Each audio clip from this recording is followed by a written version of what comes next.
The irrelevant Scott Walker is going to make an ass of himself. Here he is answering a question about the minimum wage. Governor Walker, I want to go to you. Dr. Carson wants to raise the federal minimum wage. You have called it a lame idea. Why is raising the federal minimum wage lame?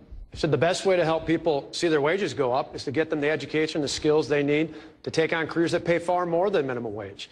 And it's why we talk about it's all about jobs. You want to help people actually get jobs. It's why on that last question we were trying to jump in on taxes. To me, it's not just about taxes, cutting taxes. I've done as much as anybody. I've cut income taxes. I've cut property taxes. In fact, property taxes are lower today in my state than they were before we took office. The real issue is about jobs. Dude, stop. You're embarrassing yourself. You're just fucking embarrassing yourself. What these guys don't get is the donor world and the real people world are separate entities. See, Scott Walker, when he makes an argument against the minimum wage, he's thinking like, yeah, I know my donors like this. I'll get to raise some more money out of it. Ha ha ha. But you moron, they already know that you're on their side based on everything you've ever done policy-wise as a governor. The thing is, the American people are not on your side. Number one, you're fucking super boring. Number two, you clearly have a disdain for the working class. You compared unions to ISIS recently. Repeatedly. So when you go out there and you argue against an increase in the minimum wage, well, all of a sudden, again, if this puts it into context as to why Donald Trump is winning these numbers, winning these debates with ridiculous numbers.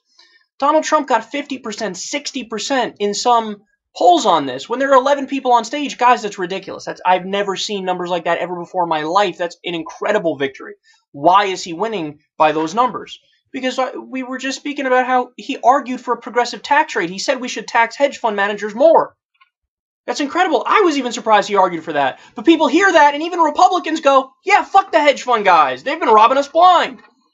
So that's why he's popular. He's talking against corruption. That's why he's doing well. Marry that together with his over-the-top confidence, and you begin to see, oh, that's why he's more popular than a guy like Scott Walker, who's super irrelevant, super boring, and he makes arguments to not raise the minimum wage when an overwhelming majority of even the Republican Party, your average Republican voter, wants to raise the minimum wage. They're so up their own ass, man. They're so married to their donors, and they just don't get it, that the people are separate, and that the best politicians within this current system, yes, they sell out to donors, yes, they suck off the donors, but at least they put on this facade in public where they show the people, yeah, oh, I care about you, or I'm going to make you think I care about you. Scott Walker forgot that part. He's like, oh, no, I'll even tell the working class people, fuck you, and then I hope they vote for me. They're not going to vote for you. You're not smart. You're a clown.